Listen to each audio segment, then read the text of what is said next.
রাকেশ বাবু, একদম চমৎকার ফ্ল্যাট আছে। পুরো মুম্বাইকে এখান থেকে দেখতে পাবেন। পুরো শহরে এর থেকে সস্তায় ফ্ল্যাট আর পাবেন না।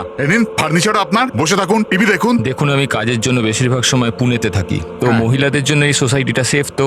100% সেফ। সিসিটিভি ক্যামেরা আছে, 24 ঘন্টা সিকিউরিটি গার্ড আছে, আর কোনো সমস্যা হলে আমিও তো আছি না। হ্যালো।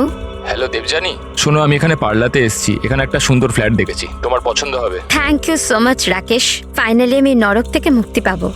আচ্ছা শোনো না, আমিও ফ্ল্যাটটা দেখবো একটু। হ্যাঁ, অফকোর্স দেখবে। একটা কাজ করো, এক্ষুনি চলে এসো, ঠিক আছে? আচ্ছা শোনো, আলমারির মধ্যে আমি একটা ফাইল রেখেছি, ওখানে ডকুমেন্টস আছে এগ্রিমেন্টের জন্য, ওটাও নিয়ে আসবে। যদি ফ্ল্যাট পছন্দ হয় তাহলে আমরা আজকে এগ্রিমেন্ট করে নেবো। ওকে, এক মিনিট। রাকেশ, কোথায় রেখেছো ফাইল? আমি পাচ্ছি না তো। আরে ভাই, আমি তোমার জন্য একটা গোটা ফ্ল্যাট খুঁজে ফেললাম আর তুমি একটা ফাইল পাচ্ছ না? দেখতে পাচ্ছি না তো। না, কোথায় দেখছো দেবজানি? ডান দিকের আলমারির সেকেন্ড ড্রয়ারটার মধ্যে দেখো। পেয়ে গেছি। ওকে ওকে, ওই যে এগ্রিমেন্টের ফাইল, ওটা তো? পেয়েছো? চলো ঠিক আছে, ব্যাস আমি এখনই নিয়ে বেরোচ্ছি। ঠিক আছে, নিয়ে এসো। হ্যালো দেবজানি,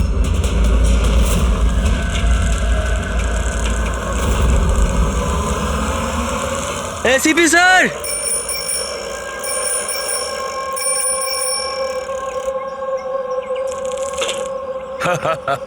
আরে জিমি, কেমন আছো বাবা?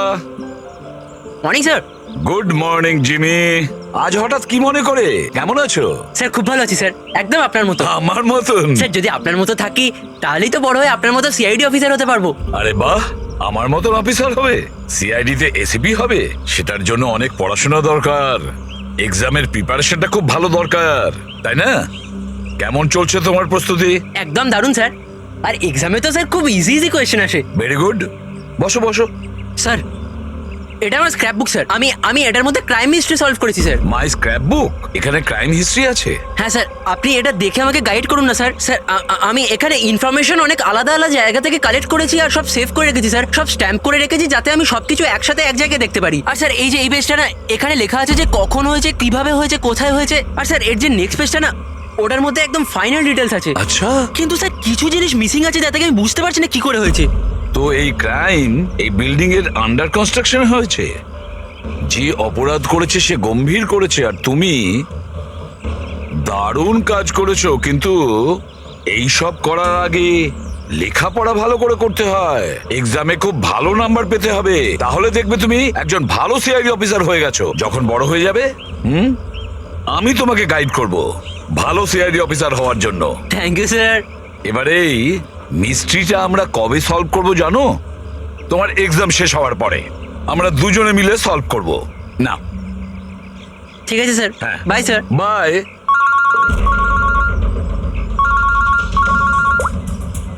হ্যাঁ দয়া, কোথায়? আচ্ছা ঠিক আছে, আমি এখনই পৌঁছচ্ছি ওখানে। হ্যাঁ, আর রিপোর্ট নিয়ে বিউরোতে এসো। হ্যাঁ।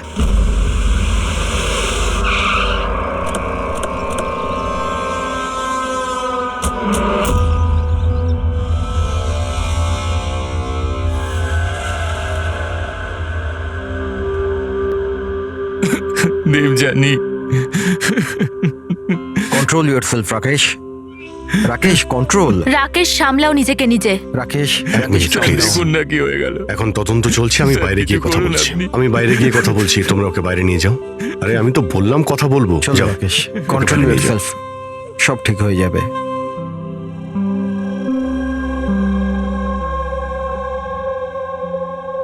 রাকেশ বলল হামলার সময় ও বাড়িতে একাই ছিল। প্রচুর রক্ত বেরিয়েছে। এর গলায় যে 3টে দাগ আছে ওটা দেখে মনে হচ্ছে যে ধারালো অস্ত্র দিয়ে আঘাত করেছে একে। কিন্তু স্যার আঘাতটা তো ছুরির মনে হচ্ছে না। দাগটা অন্য কিছুর, গলার শিরা কেটে যাওয়ার কারণে এতটা রক্ত বেরিয়েছে। কিন্তু এই দাগগুলো দেখে মনে হচ্ছে যে কেউ আঘাত খুব কাছ থেকে করেছে। যদি কেউ ছুরি মেরেই থাকে তো খুনির পায়ের ছাপ নেই কেন? চারদিকে এত রক্ত ছড়িয়ে রয়েছে আর খুনি পায়ের ছাপ না রেখেই এখান থেকে গেল কি করে?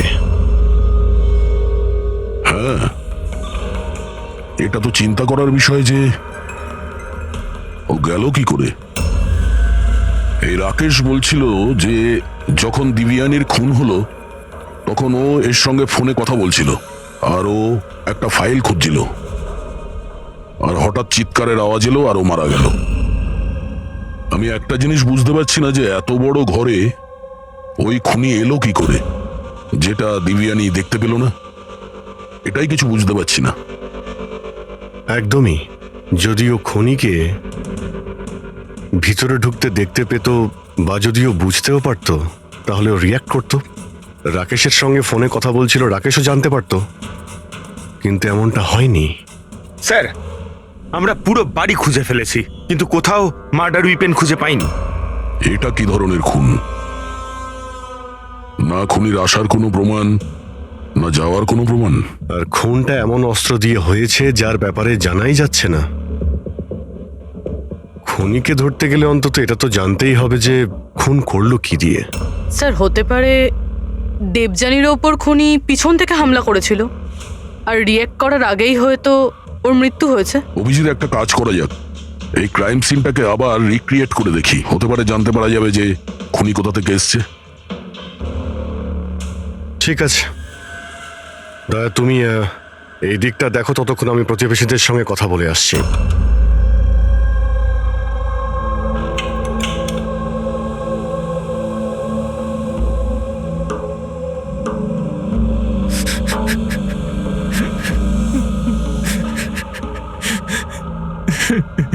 স্যার, যেই আমার বউকে খুন করে থাকুক ওকে ছাড়বেন না। নিজেকে সামলাও, খুনি অবশ্যই ধরা পড়বে। এই সামনের ফ্ল্যাটটা কার? স্যার এটা আমার ফ্ল্যাট। আপনি স্যার আমি অভিষেক আর এটা আমার ওয়াইফ প্রিয়া। Hi sir. আমরা এখানেই এই ফ্ল্যাটে সামনেই থাকি। 9:30টার সময় যখন এই খুন হয় তখন আপনারা কোথায় ছিলেন? স্যার আমরা এই করিডোরেই ছিলাম। আমরা ব্যাস ঘরের দিকে যাচ্ছিলাম আর জোরে চিৎকার শুনলাম। হ্যাঁ স্যার, খুব জোরে। তখন আমরা এখানেই দাঁড়িয়ে গেলাম। এখানেই ছিলেন আপনি করিডোরে? হ্যাঁ স্যার। তখন ওই সময় কি কাউকে যেতে বা আসতে দেখেছিলেন? না না, স্যার। স্যার, আমরা তো কাউকেই দেখিনি। নো।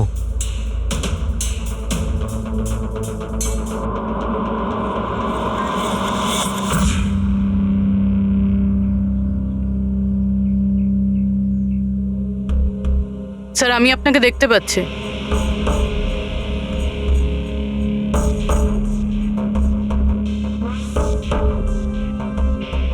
আমি আপনাকেও দেখতে পাচ্ছি।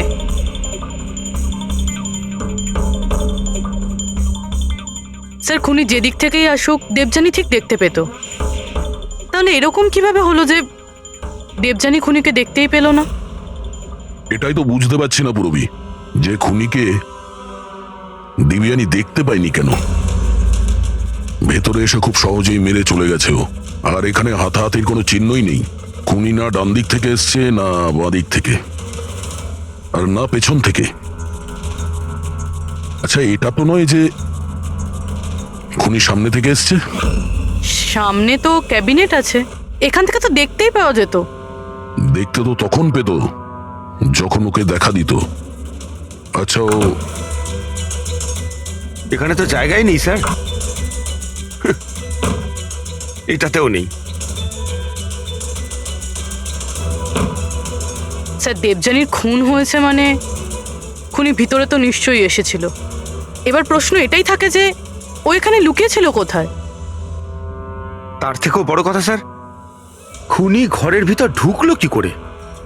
না কোনো জানলা ভাঙা আছে, না কোনো কাঁচ ভাঙা আছে, আর না তো দরজাটা নিয়ে কেউ কিছু করেছে।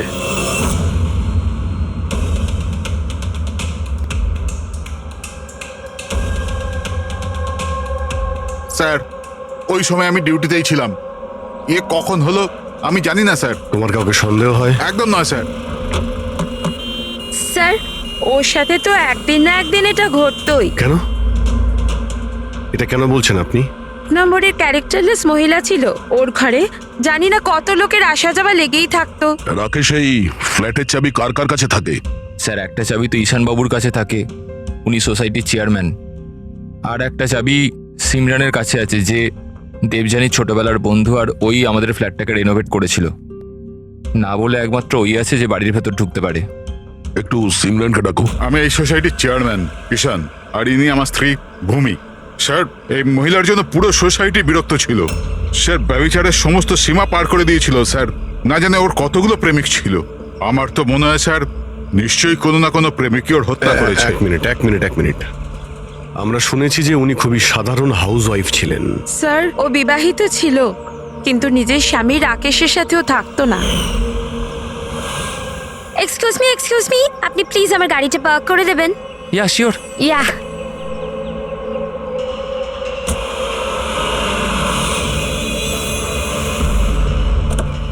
আরে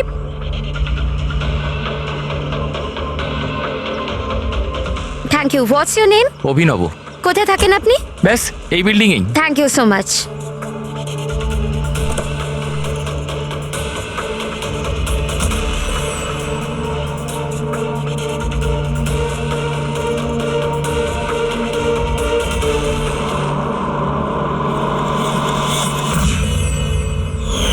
সোসাইটির ছেলেদের কাছে সাহায্য চাইতো বলে আপনারা ওনার ক্যারেক্টার নিয়ে আঙুল তুলছেন? হ্যাঁ, যদি এরকম ব্যাপার না হতো তাহলে আমরা কেন আঙুল তুলবো? স্যার দেবযানীর সঙ্গে বাজে শ্রেণীর লোকেরা দেখা করতে আসতো, আর যখন এই কথাগুলো জানাজানি হতো তখন ও কথাটা এড়িয়ে যেত আর উল্টে লোকজনের বিরুদ্ধে হ্যারাস করার অভিযোগ আনতো। স্যার সিমরান। সিমরান এই ঘরের একটা চাবি তোমার কাছে থাকে? হ্যাঁ স্যার। স্যার শুধু চাবিটা আমার কাছে বলে আপনি আমার সন্দেহ করছেন? দেবযানী আমার ছোটবেলার বন্ধু, আমি ওর খুন করিনি।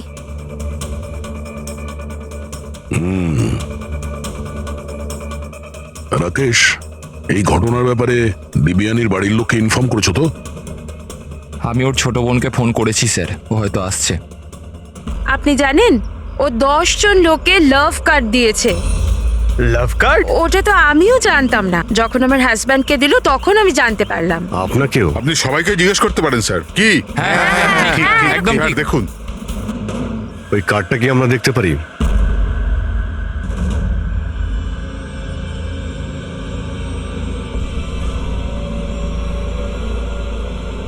স্যার আমি এসব ব্যাপারে কিছুই জানি না। আমি আমার কাজের জন্য পুনেতেই থাকি, আর মাসে হয়তো 3-4 বারই বাড়িতে আসতে পারি।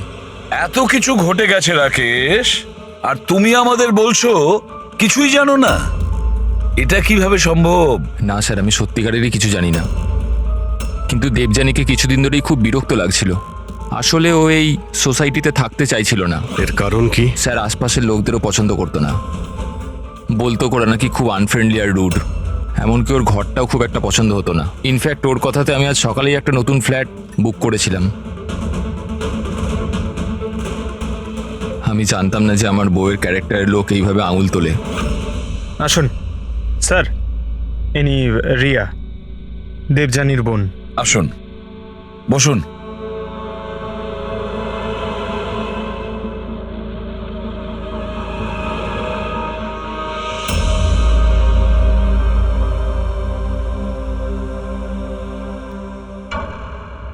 স্যার আমি আপনাকে একটা কথা বলতে চাই।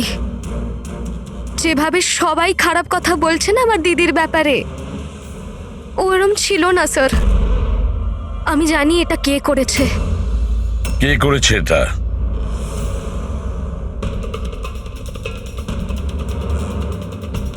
স্যার আসলে বিয়ের আগে দিদির একটা বয়ফ্রেন্ড ছিল, নীলেশ নাম ছিল। দিদির ওর সাথে আশীর্বাদ হয়ে গিয়েছিল। সব ওই করেছে স্যার। আপনি এটা কেন মনে করছেন যে দিব্যানীর খুন নীলেশ করেছে? Sir he was a disgusting man. মার তো খুব অত্যাচার করতো আমার দিদির ওপর স্যার। স্যার স্যার ওর এরকম ব্যবহারের জন্যই ওর সাথে আমরা বিয়ে ভেঙে দিই। আমার সাথে সম্পর্ক ভাঙলি? হ্যাঁ, আমার সাথে সম্পর্ক আর বিয়ে অন্য কাউকে? কেন? তোর বাবার কথায় না? কি কম আছে আমার মধ্যে? কাউকে বিয়ের কথা কখনো ভাবলে না? আমি তোকে আমার কথা শোনো, বিশ্বাস করো। How dare you!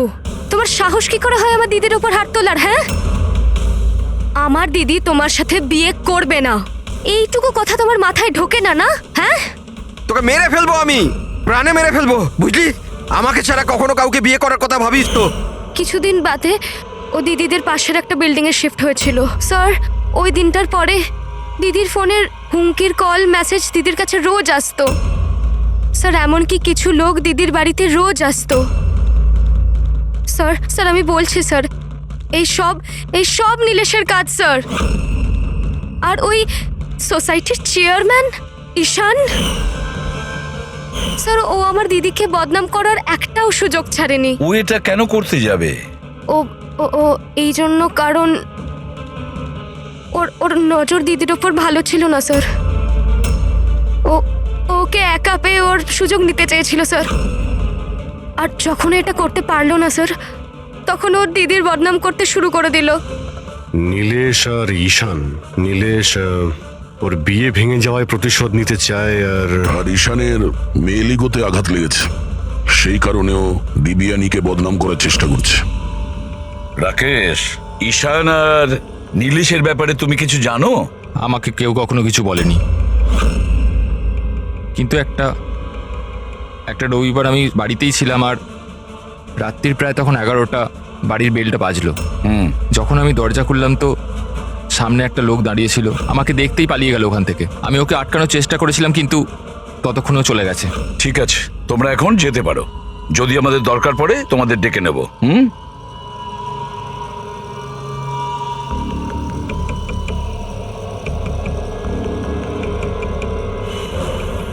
ঈশান, নীলেশ আর সেই লোকটা যে রাত্রিবেলা দেবযানীর ঘরে এসেছিল, খোঁজ নিতে হবে এই তিনজনের ব্যাপারে।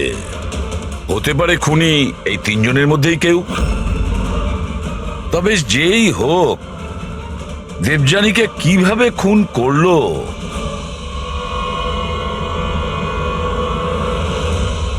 বস, দেবযানীর ওপর খুব ছুঁচলো ধারালো জিনিস দিয়ে আঘাত করা হয়েছে।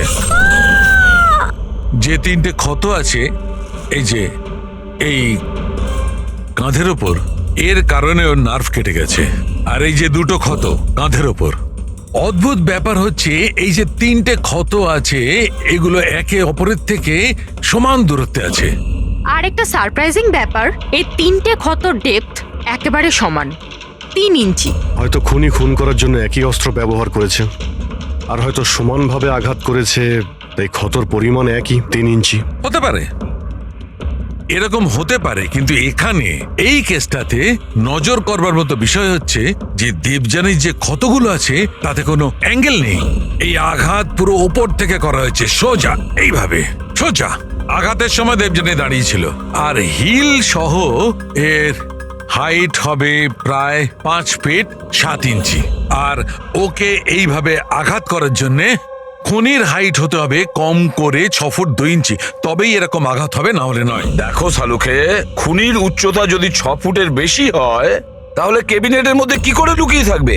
আর লুকিয়ে আঘাতও করতে পারবে না। আর সে যদি দেবযানীর পেছন দিক দিয়ে কেউ আসে, তাহলে দেবযানী জানতে পেরে যেত, আর সে তখন নিজেকে বাঁচানোর চেষ্টা করত। এখন প্রশ্ন হলো, সে খুনটা করলো কিভাবে? আর স্যার, যদি কোনো লোক দরজা বা জানালা দিয়ে ভিতরে ঢুকতো বা বাইরে বের হতো, তাহলে কেউ না কেউ তোকে দেখতে পেত। কেউ তো দেখতেই পায়নি।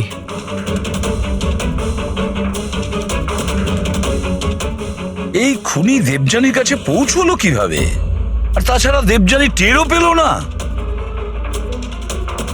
আর তারপরে এমন কোন অস্ত্র ব্যবহার করেছে ওই খুনি যে এইভাবে আঘাত করতে পারে? কি দিয়ে মেরেছে? জানি না কেন আমার মনে হচ্ছে যে এমন কিছু আছে যেটা আমরা দেখতে পাচ্ছি না। ওখানে ওই খুনি কোথা থেকে এসছে আমরা জানি না। ক্রাইম সিনে মার্ডার ওয়েপন পাইনি। এমন মনে হচ্ছে যে ওই যে ক্যাবিনেট আছে স্যার, ওর মধ্যেই দিবিয়ানের মৃত্যুর রহস্য লুকিয়ে আছে স্যার। আবার গিয়ে একবার দেখা যাক স্যার, কোনো প্রমাণ পাই কিনা। ঠিক বলেছো দয়া। ফেডরিক, একটা কাজ করো, তুমি ওই সোসাইটিতে গিয়ে ওই সোসাইটিতে যে কয়জন লোক আছে যারা 6 ফুটের থেকে লম্বা, তাদের সবার লিস্ট নিয়েছো। আর তাছাড়া এটাও খবর নাও যে দেবযানীর বাড়িতে রাত্রি 11টার সময় কে এসেছিল যে রাকেশকে দেখে পালিয়ে গেছে। দেবযানীর পুরো ফোন রেকর্ড চেক করো, ল্যান্ডলাইনের রেকর্ডও আর মোবাইল ফোনের রেকর্ডও। আর আমরা এই ঈশান আর নীলেশের সঙ্গে কথা বলি।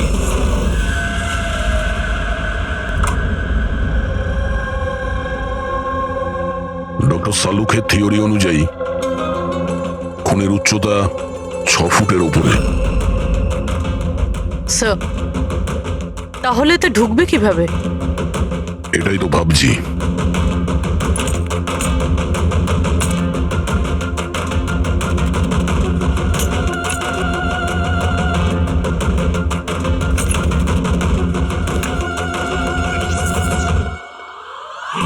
স্যার এই সেলফের ভেতর তো দেখছি ভালোই জায়গা রয়েছে। আপনার মতো লম্বা চওড়া লোকও এর ভেতর ঢুকে যেতে পারবে। ওটাও দেখে নিচ্ছি।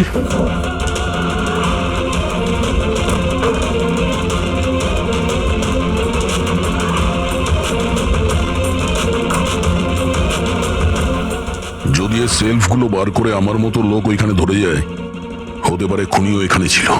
স্যার তাহলেও তো এই প্রশ্নটাই থেকে যাচ্ছে যে দেবযানী খুনিকে দেখে ফেলতো আর চেঁচাতো। কি দেখছেন স্যার? ক্যাবিনেটের মধ্যে কোনো মেকানিজম নেই তো, যার জন্য দিবিয়ানির খুন হয়েছে, কিন্তু এরকম কিছু দেখতে পাচ্ছি না তো।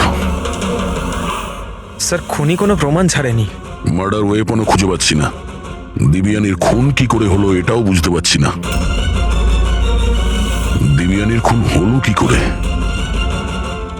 একটা কাজ করো, এই ক্যাবিনেটের মধ্যে যতগুলো আঙুলের ছাপ আছে সব নিয়ে নাও।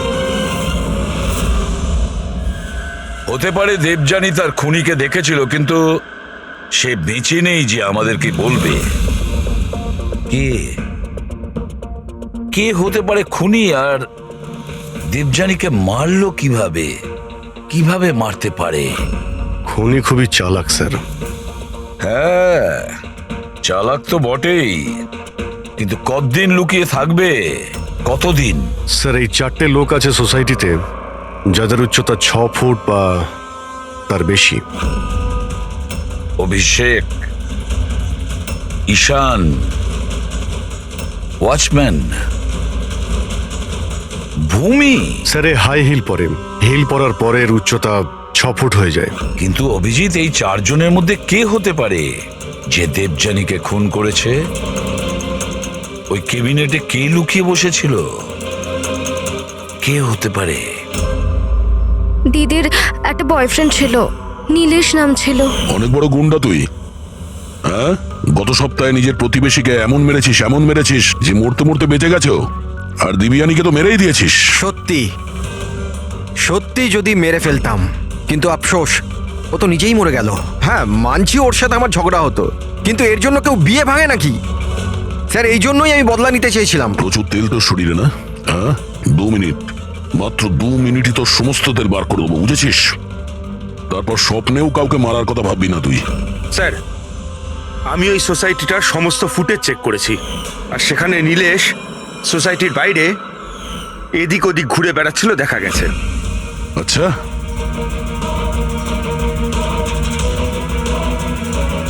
কি করতে যেতিস ওখানে? আমি শুধু দেখা করতে গিয়েছিলাম, দেখা করার চেষ্টা করতাম, কিন্তু ওর দেখা পাইনি। বুধবার সকাল 9:30টার সময় যখন দিবিয়ানির খুন হয়েছিল, কোথায় জানি ছিলি না তুই? জানি না স্যার, আমি রাতে একটু বেশি খেয়ে ফেলেছিলাম, তাই আমার মনে আসছে না। মনে করার চেষ্টা কর, খুব ভালো করে চিন্তা কর, স্মৃতিশক্তি ফিরিয়ে নিয়ে আয়, না হলে তোর এমন হাল করব তুই নিজেকে চিনতে পারবি না, বুঝলি? ফ্রেডি চল। ঈশান, তুমি দিবিয়ানিকে সার্টিফিকেট দিচ্ছিলে, ক্যারেক্টার সার্টিফিকেট, হ্যাঁ? নিজের ব্যাপারে কি বলবে তুমি? আমি কিছু বুঝতে পারলাম না স্যার। আমরা সবকিছু বুঝে গেছি। দিবিয়ানি তোমায় পাত্তা দেয়নি, তাই ওকে বদনাম করে দিয়েছো পুরো সোসাইটিতে। সবকিছু ঠিকঠাক বল, না হলে আমি। স্যার ওই সমস্ত পুরুষের সাথেই ঘোরাফেরা করত, তো আমি ওর সাথে কাছাকাছি হবার চেষ্টা করেছিলাম, কিন্তু ও আমাকে এড়িয়ে যেত।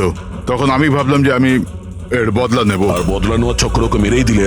না স্যার, আমি ওকে মারিনি, আমি তো শুধু ওকে ধমকেছিলাম ভয় দেখাতে। তোমার কাছে ওর ফ্ল্যাটের চাবিও তো ছিল, হ্যাঁ?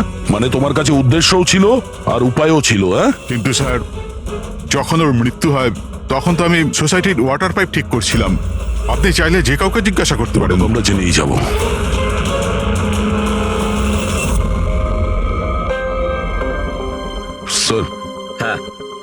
এই ঈশান আর নীলেশ, এদের দুজনের মধ্যে কেউ একজন খুনি হতে পারে স্যার। দুজনের কাছে কারণ ছিল খুন করার, কিন্তু কোনো পোক্ত প্রমাণ হাতে পাইনি। আরো কিছুটা এনকোয়ারি করতে হবে। সে যেই হোক, নিজেকে খুব চালাক মনে করে সে।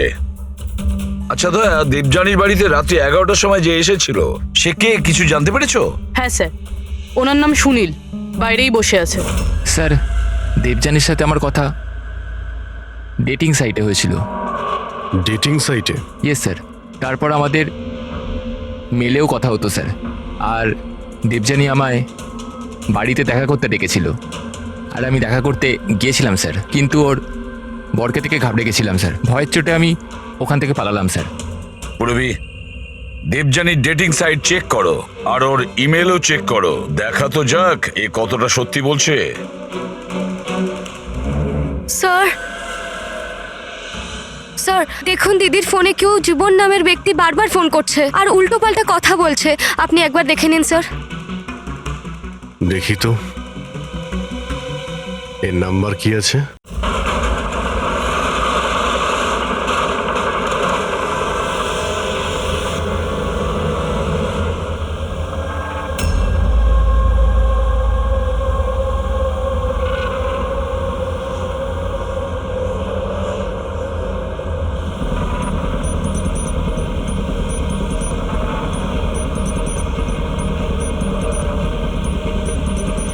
আরে ঠিক করে কাজ কর না। আরে বললাম না এত তাড়াতাড়ি কাজ হবে না।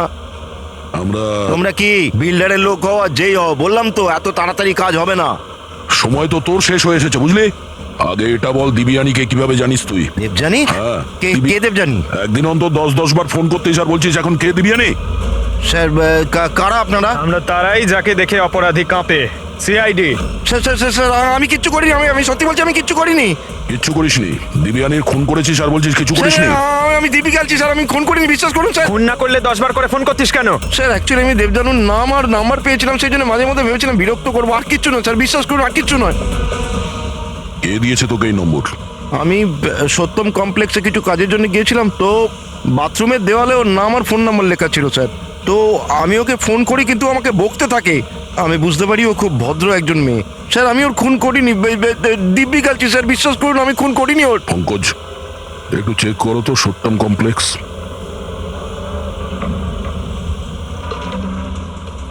স্যার এটা তো কমার্শিয়াল বিল্ডিং, অনেক অফিস রয়েছে এখানে। ও, নিশ্চয়ই ওখানে রোজউড সোসাইটির কেউ আছে যে সত্যম কমপ্লেক্সে কাজ করে, যে দিবিয়ানিকে একটু বেশি ঘৃণা করতো।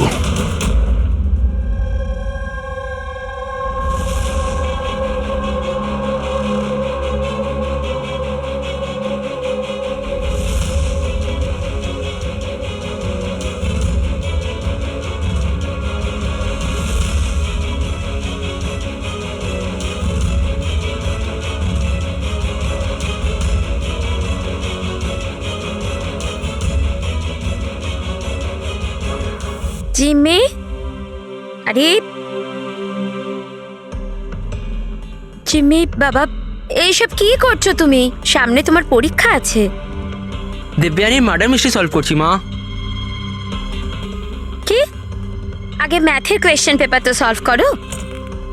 আমি কিছু বলছি তোমার। মা, প্রথম পেপারটা ফিজিক্সের, আর এই মার্ডারটা কিছুটা ফিজিক্সের লজিক কাজ করেই হয়েছে। তোমার এই লজিক না, এতে আমি বিরক্ত হয়ে গেছি। এখন এই লজিক গিয়ে তুমি এসিপি স্যারকে বোঝাবে, আর তারপর উনি আমায় ফোন করে তোমার নামে নালিশ করবেন।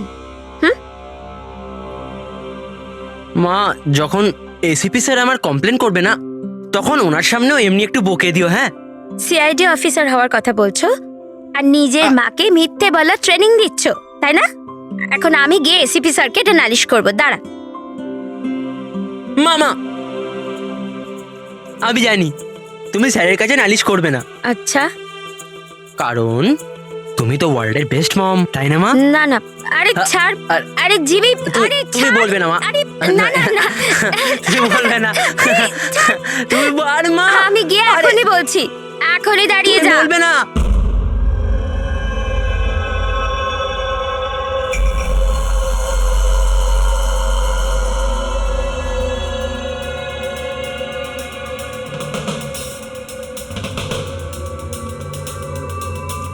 স্যার মনে হচ্ছে ও সোসাইটিরই কেউ হবে, যার ওই কমপ্লেক্সের সঙ্গে যোগাযোগ আছে। স্যার আমি দেবযানী আর সুনীলের সব মেসেজ চেক করেছি, একটা অবাক করার মতন বিষয় জানতে পেরেছি। কি জানতে পেরেছো? স্যার দেবযানী যখনই মেল পাঠিয়েছে ও ওর আইপি অ্যাড্রেস রিডিউট করে দিয়েছিল। রিরুট মানে কোন কম্পিউটার থেকে মেসেজ পাঠানো হয়েছে সেটা যেন কেউ জানতে না পারে। আর তাছাড়া স্যার একবারেই দেবযানী নিজের আইপি অ্যাড্রেস বদলাতে ভুলে গেছিল। এতে অবাক হওয়ার কি আছে? স্যার ব্যাপারটা হলো যে ওই অ্যাড্রেসটাও দেবযানীর নয়, কার ওটা? দেবযানীর প্রতিবেশী পিয়ার। আর এটা আমার ওয়াইফ প্রিয়া। Hi sir. আমরা এখানেই এই ফ্ল্যাটের সামনেই থাকি। তার মানে প্রিয়া ডেটিং সাইটে দেবযানীর প্রোফাইল বানায়, ওই তাহলে মেসেজগুলো পাঠাচ্ছিল। স্যার, সত্যম কমপ্লেক্সে রোজউড সোসাইটির ভূমি কাজ করে। দেবযানীর প্রতিবেশী ভূমি আর প্রিয়া। এবার দেবযানীর মৃত্যুর পেছনে সত্যিটা কি সেটা তো ভূমি আর প্রিয়াই বলতে পারবে। এসিপি স্যার, এসিপি স্যার, আরে এসিপি স্যার, আমি খুঁজে বার করেছি। কি খুঁজে বের করেছো? এটাই যে দেবযানীর মৃত্যু কিভাবে হয়েছিল। দেবযানীর মৃত্যু কিভাবে হয়েছিল? ড্রোন দিয়ে হয়েছিল দেবযানীর মৃত্যু। ড্রোন থেকে? ইয়েস স্যার, এই দেখুন স্যার, আমার মনে হয় ওই ড্রোনটা এই জানলাটা দিয়ে ভেতরে এসেছিল আর ওই ড্রোনটায় নাইস লাগানো ছিল আর কিলার ড্রোনটাকে রিমোট দিয়ে কন্ট্রোল করেছে আর ওটা দিয়ে মেরেছে ওনাকে। জিমি, যদি ড্রোন দিয়ে দেবযানীকে মারা হয়ে থাকে তাহলে ড্রোন আসার শব্দ তো ও পেত আর ও ড্রোন থেকে নিজেকে বাঁচানোর চেষ্টা করত, তাই তো? হ্যাঁ স্যার, এটা তো আমি ভাবিনি। হ্যাঁ, কিন্তু স্যার এরকম হতে পারে যে ও স্পাইডারম্যানের মতন ওপরে আটকে বসেছিল, তাই উনি ওকে দেখতে পাননি আর যখন উনি এলেন তখন ও মেরে দিল। জিমি, তুমি পড়াশোনা কম আর সিনেমা বেশি করে দেখছো। তুমি নিশ্চয়ই স্কুলে পড়েছো যে যে জিনিসই ওপরে যায় সেটা নিচে আসতেই হয়। কেন বলো? গ্র্যাভিটির কারণে, মাধ্যাকর্ষণ শক্তির জন্য। যাও, মন দিয়ে পড়া করো, পরীক্ষার জন্য রেডি হও। হ্যাঁ, আমরা এখন কাজে বেরোচ্ছি। বা ভাই, বাই। আমি ফিরে আসবো।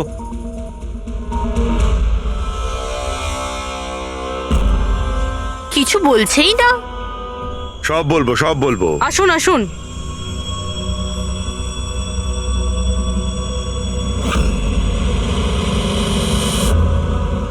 স্যার, আমাদেরকে এখানে কেন রাখা হয়েছে?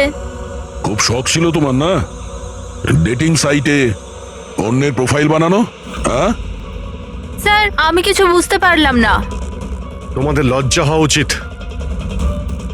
একজন মেয়ে হয়ে আরেকজন মেয়েকে তোমরা বদনাম করতে চাইছিলে। তুমি দেবযানীর ডেটিং সাইটে নকল প্রোফাইল বানিয়েছিলে, লোকেদের মেলও করেছিলে যাতে ওর বদনাম হয়। স্যার, আপনাদের কোথাও নিশ্চয়ই ভুল হচ্ছে। প্রমাণ আছে আমাদের কাছে। তুমি তোমার আইপি অ্যাড্রেস চেঞ্জ করোনি পিয়া। কিন্তু আমাকে কেন ডাকলেন এখানে? আপনাকে? আপনি তো দেবযানীর নাম আর নাম্বার বাথরুমে লিখে দিয়েছিলেন। না স্যার, আর আমি এরকম কেন করব? আচ্ছা, ওই সুইপারকে ডাকবো যাকে টাকা দিয়েছিলে তুমি এই সব কাজ করার জন্য? হ্যাঁ স্যার এইবার তো পরিষ্কার, এই দুজন মিলেই দেবযানীকে মেরেছে। হ্যাঁ অভিজিৎ, এদের ওপর ব্যবস্থা নেওয়া শুরু করা যাক। না স্যার, প্লিজ আমাদের ওপর বিশ্বাস করুন, আমরা ওকে মারিনি। স্যার, আমরা দুজন মিলে ওকে বদনাম করার চেষ্টা নিশ্চয়ই করেছিলাম, কিন্তু আমরা ওকে মারিনি। হ্যাঁ স্যার, আমরা চাইতাম যে ও এখানে যেন না থাকে, তাই জন্য এসব করেছিলাম আমরা। কিন্তু যখন ও চলেই যাচ্ছিল, তাহলে আমরা কেন ওকে এভাবে মারতে যাব? কিন্তু তোমরা কেন চাইছিলে না যে ওই সোসাইটিতে থাকুক? হ্যাঁ স্যার দেখুন, এরকম যে দিব্যানী বেশিরভাগ সময় বাড়িতে একা থাকতো আর সোসাইটির সব ছেলেরা ওর সুন্দরতার প্রশংসা করত, তো আমরা একটু ইনসিকিউর হয়ে গেছিলাম যে আমাদের হাজবেন্ডসরাও ওরকম না হয়ে যায়। বিশ্বাস হয় না যে একজন মেয়ে হয়ে তোমরা একটা মেয়ের সঙ্গে এইরকম ব্যবহার করতে পারলে। এবার বাকি কৈফিয়ত হাজতে গিয়ে দিও। এতে নিয়ে যাও পুরবি। যান যান, আপনারা যান। চলো।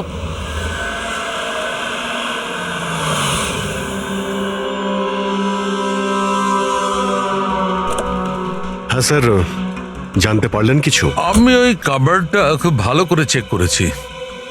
কিন্তু ওখানে দেবযানী আর রাকেশের আঙুলের ছাপ ছাড়া আর কারোর আঙুলের ছাপ পায়নি। আর ওই আঙুলের ছাপগুলো শুধু নবের ওপর ছিল, দরজার নবের ওপর, আর কোথাও নয়। মানে ক্যাবিনেটের মধ্যে কেউ বসেছিল না? না, এরকম তো কোনো প্রমাণ পেলাম না। এই কেসটা তো সমাধানের বদলে সমস্যায় ফেলছে আমাদের। খুনি যদি ক্যাবিনেটে না থাকে তাহলে কোথায় ছিল? আর খুনি এই খুনটা করলো কিভাবে? না জানালা দিয়ে এসেছে, না দরজা দিয়ে, আর না তো এই কাবার্ডের মধ্যে ছিল। তাহলে খুনি এলো কিভাবে? আর যদি খুনি না আসে তাহলে খুনটা হলো কিভাবে? খুন হলো কি করে?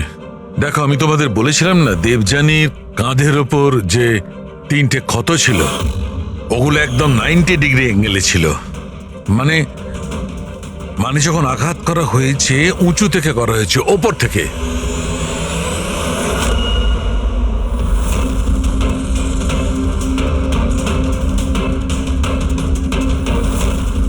উপর থেকে নিচে। ফ্রেডরিক, তুমি এই লাইটগুলো অন করো তো। আরে 3টে বাল্ব তো জ্বলছেই না, ফিউজ হয়ে গেল নাকি এগুলো? ফিউজ তো উঠতে পারে না, ঝাড়গুলো নতুন, এর মধ্যেই লাগানো হয়েছে। দেবযানীর কাঁধের উপরে 3টে ক্ষত ছিল, আর এটা 3টে বাল্ব অফ। ফ্রেডরিক, তুমি এগুলো নিচে নামাও তো। বোধহয় দেবযানীর মৃত্যুর রহস্য এর মধ্যেই রয়েছে।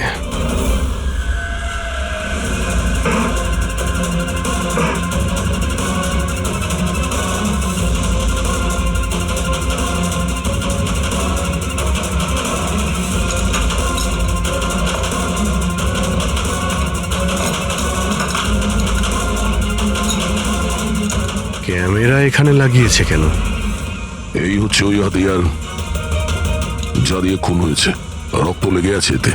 আর এই দ্বিতীয়টা, আর এটা এই তারের সঙ্গে যুক্ত করে রেখেছে, আর এর সাহায্যেই এটা তীরের গতিতে নিচে নামে, দেবযানীকে মার্ডার করে, আর উপরে গিয়ে বাল্বের সঙ্গে ফিট হয়ে যায়। স্যার, এটাতে সেন্সারও আছে। মনে হচ্ছে যে ওয়াইফাই দিয়ে, কোনো রিমোট দিয়ে বা অ্যাপের মাধ্যমে চালানো হচ্ছে। কেউ তো এই ক্যামেরা দিয়ে দিবিয়ানির উপর নজর রাখছিল, ওর প্রত্যেকটা চালচলনের উপর। আর যেই দিবিয়ানি এই রুমে এসছে এই ঝাড়ের নিচে, ওর অ্যাপের সাহায্যে এই হাতিয়ারকে নিচে ছেড়ে দিয়েছে, আর সেটা সোজা দিবিয়ানির গায়ে লাগে, ও মারা যায়। আর সেই জন্যেই খুনিকে আমরা না যেতে দেখেছি না আসতে। আর দেখবই বা কি করে? খুনি তো এখানে ছিলই না। ভালো টেকনিক ব্যবহার করেছে খুনি। কিন্তু এরকম করতেটা কে পারে?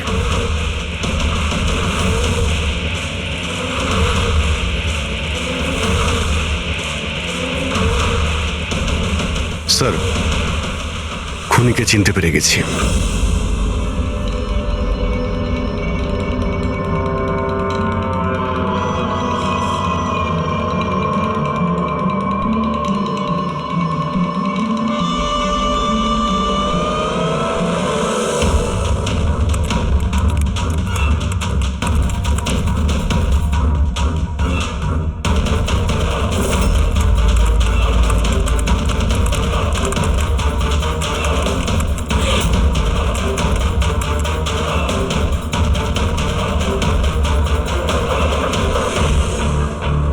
ল্যাপটপ কি করে অন হলো? Suicide note?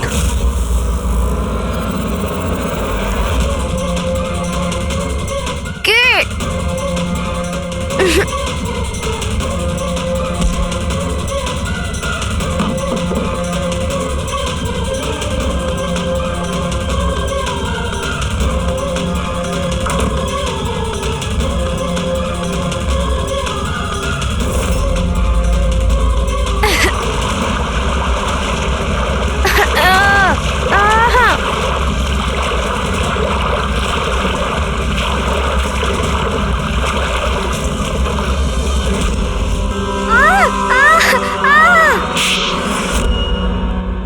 স্যার, ম্যাডামের ফ্ল্যাট পছন্দ হয়েছে তো?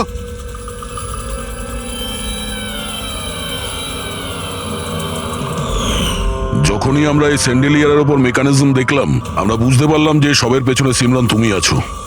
কারণ তুমি দিব্যানীর ঘরের রিনোভেশন করেছিলে কয়েকদিন আগে। আমি যা কিছু করেছি সব রাকেশের কথাই করেছি, কিন্তু ও এতটাই খারাপ মানুষ যে ও আমাকেও মারার চেষ্টা করেছে যাতে ওর রাস্তা পরিষ্কার হয়ে যায়। কিন্তু তুমি এটা কেন করলে? দেবযানী আমার বন্ধু ছিল ঠিকই, কিন্তু আমি ওকে ছোটবেলা থেকেই অপছন্দ করতাম, কারণ ওর ভালো মানুষের জন্য সবাই ওকে আমার থেকে বেশি অ্যাপ্রিসিয়েট করতো। আমার খুব হিংসে হতো। আর এই রাকেশ আমায় উৎসাহ দিল আর ওকে মারার প্ল্যান বানালো, যেটাতে আমি ছিলাম না। কিন্তু হ্যাঁ, ওর সঙ্গ নিশ্চয়ই দিয়েছি। ডান দিকের আলমারির সেকেন্ড ড্রয়ারটার মধ্যে দেখো। তুমি ইচ্ছে করে ওকে ফাইল আনতে বলেছিলে, এইভাবে ও ঝাড়বাতির সামনে আসে আর অ্যাপের মাধ্যমে তুমি ওকে খুন করে দিলে। আর কি করতাম স্যার? ওই মহিলার সাথে সারা জীবন থাকতাম? জানি না কতজনের সাথে। স্যার ওর ক্যারেক্টার ঠিক ছিল না। বিয়ের পরে ওর 10খানা অ্যাফেয়ার ছিল। আমি তো ছাড়তেই চেয়েছিলাম, কিন্তু ফ্যামিলির প্রেশারের জন্য সেটাও করতে পারছিলাম না। এভাবে কি করে ও আমার জীবনটা বরবাদ করে দেবে? মেয়েদের কোনো শাস্তিও হয় না। স্যার আমি ওর থেকে মুক্তি চেয়েছিলাম, সেই জন্য আমি ওর মৃত্যুকেই নিজের রাস্তা বানালাম আর সিমরানের ছোটবেলার হিংসাকেও কাজে লাগালাম। শুধু একটা সন্দেহের কারণে তুমি ওকে মেরে দিলে? স্যার সন্দেহ ছিল না, আমি জানতাম। শুধু 1-2 নয়, পুরো সোসাইটি ওর কাণ্ডকলাপ আলোচনা করতো। আর আমি নিজেও যখন আমি বাড়িতে থাকতাম তখন রাতের বেলা জানি না অচেনা ছেলেরা ওর সাথে দেখা করতে আসতো। এরকম মহিলার সাথে কেউ কি করে থাকবে স্যার? এটা তুমি কি করেছো রাকেশ? নিজের সহজ সরল স্ত্রী দেবযানীকে সন্দেহ করে ওর প্রাণ নিয়ে নিলে। জীবনের যেটুকু সুখ বাকি ছিল সেটাও তুমি নিয়ে নিলে। এবার তোমরা দুজন জেলের গড়াদের পিছনে পৌঁছতে থাকবে। আইন তোমাদের কঠোরতম শাস্তি দেবে।